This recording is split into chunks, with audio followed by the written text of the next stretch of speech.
a keynote at 2:30. Thank you. Ladies and gentlemen,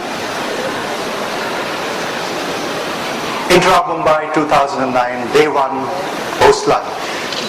My name is Val Souza. I'm the conference chair for Interop Mumbai 2009 and also editorial director for technology at UBM India. For this afternoon keynote, it is my pleasure to introduce to you our keynote speaker, also a very old friend of mine, not to say that he's old nor am I old, but we've been friends for a pretty long time, and it's a pretty interesting way in which we got to know each other. This was at a time when I was working for another magazine, Express Computer then, 1995 it was. Rajesh Jain had come back from the US and had set up India World. Now the problem with India World was, it was a wonderful portal, but it could only become more wonderful and more valuable if it had considerable amount of content. And the amazing person that Rajesh is, he went around to many magazines, newspapers and other setups, content producers, and asked them, can you give us your content? And very humbly, he also came to me, I was then the editor of Express Computer, and said, hey, it's going to be a great thing, this internet business. Why don't you all share your content with us? We will provide it to the world. Now I said, I knew how valuable our content was, although we had only print at that time.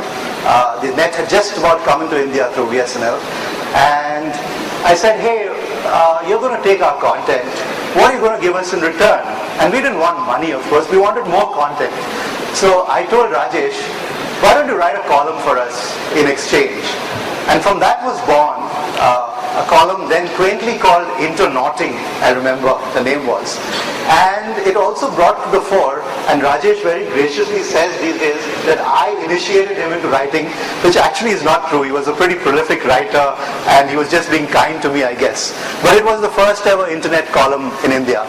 And I'd like to think that our content on India World helped it to get that huge valuation that it did when it was sold by Rajesh for something like $150 million US. So, of course, he had launched India World in 1995, and it grew to be one of the largest collections of India-centric websites, comprising Samachar, Kale, Khoj, Bawarchi, and so on. Okay, and it was acquired in November 1999, as I said, for $115 million then, in one of Asia's largest internet deals. That triggered the .com boom, actually, in India. Currently, Rajesh is Managing Director of Netcore Solutions, Messaging and Security Solutions, Mobile Data Services. Through his own fund, Emergic Venture Capital, he has made investments of over $20 million in over a dozen early-stage companies during the past 4 years. An alumnus of St. Xavier's in Mumbai, Rajesh also obtained a BTech in Electrical Engineering from the Indian Institute of Technology, Bombay in 1988.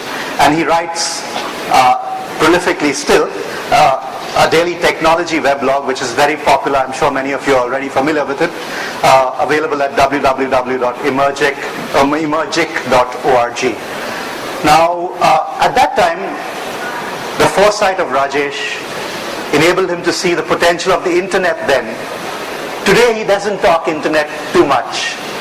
His foresight now sees the potential of mobile communications and mobility, the mobile phone, not necessarily high-end mobile phones, every single mobile phone, the huge opportunity that is there for all of us in this room and elsewhere to utilize this technology to the maximum. So I'm going to now invite Rajesh Aladdin Jain to talk about the magic lamp in our lives. Rajesh?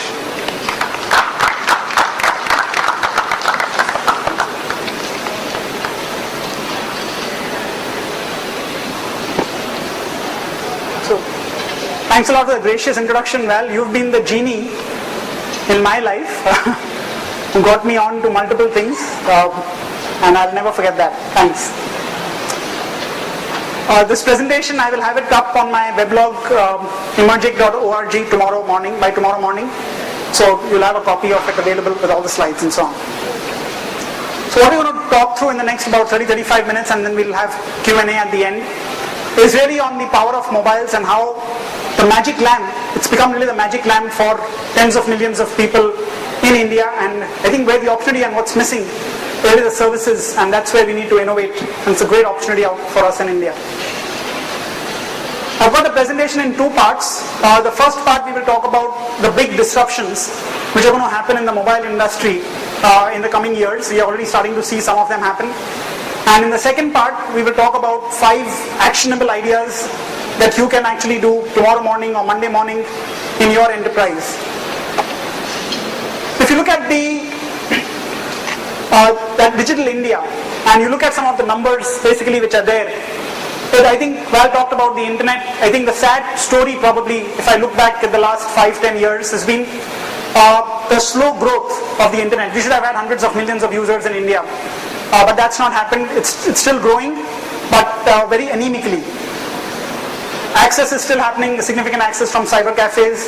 Ad spend in India is probably somewhere in the region of 700 crores, $140 million, with Google getting a significant portion of that. So which means that the homegrown Indian portals basically are still not profitable as a group. They're probably losing about, in my estimate, $20 to $30 million a year, the top 4 to 5 portals in India. And that's a sad story after 15 years of the internet in India. What's grown in India dramatically has been the mobile data services, mobile basically, 400 plus million users and adding about 10 million a month. And again, we can get excited about this number, but as we'll see next, we're going to look at 2 parts to this. SMS usage is large. A lot of us have grown to use SMS. Again, what's been disappointing has been the mobile internet usage, especially in cities with spectrum constrained and operators basically primarily pushing bottom of the pyramid services. For them, it's really growth in number of users. The ARPU is roughly 200 rupees and falling. Voice accounts for 90% of that. P2P SMS, person to person SMS is about 5%, and the rest 5% is value-added services, of which about 2% overall, about 40% of that 5% is caller ringback tone, CRBT. So even if you leave this aside, really the interesting opportunity in India is that the spend on mobile value-added services, which what I would call as open, so things like SMS subscriptions, content downloads, and so on, excluding P2P SMS, excluding CRBT, that's about $600 million, about 3,000 crores, which is still 4 times what is being spent on advertising in the Indian internet. So that's a very big opportunity, and we'll come back to that soon. So as I said, when you look at the Indian market, the ARPU may be very small, and I think Wim mentioned in the morning that compared to say US, which has got an ARPU of about $50 on average, India's got in the region of $4 to $5. But if you look at India in two segments, there's a kind of red market, very competitive market, top of the pyramid, 25% of the user base at this point of time, where the ARPU is about $10, where data spends or non-voice spends are about 15%. And that's a very attractive market. It's a market which wants something more. It's a market which is crying out for services where they want the mobile to become that computer in their hand. And operators in India are not providing these services, and that's the opportunity which we'll talk about more. Then there is the blue market, okay, which is primarily the lower ARPU spend, the lower ARPU, a mix of semi-urban, rural, where it's really the driver there is first is connectivity, it's basically voice. And that's where the biggest growth which is happening. A lot of the people here are on prepaid, lifetime, incoming, free, etc.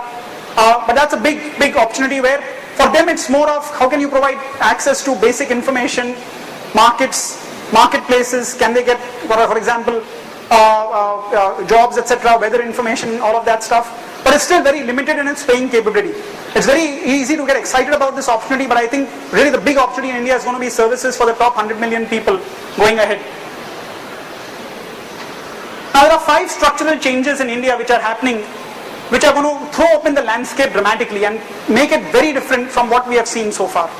First is mobile number portability, which starts rolling out later this year, especially in the top cities, which will allow us to change carrier for a fee.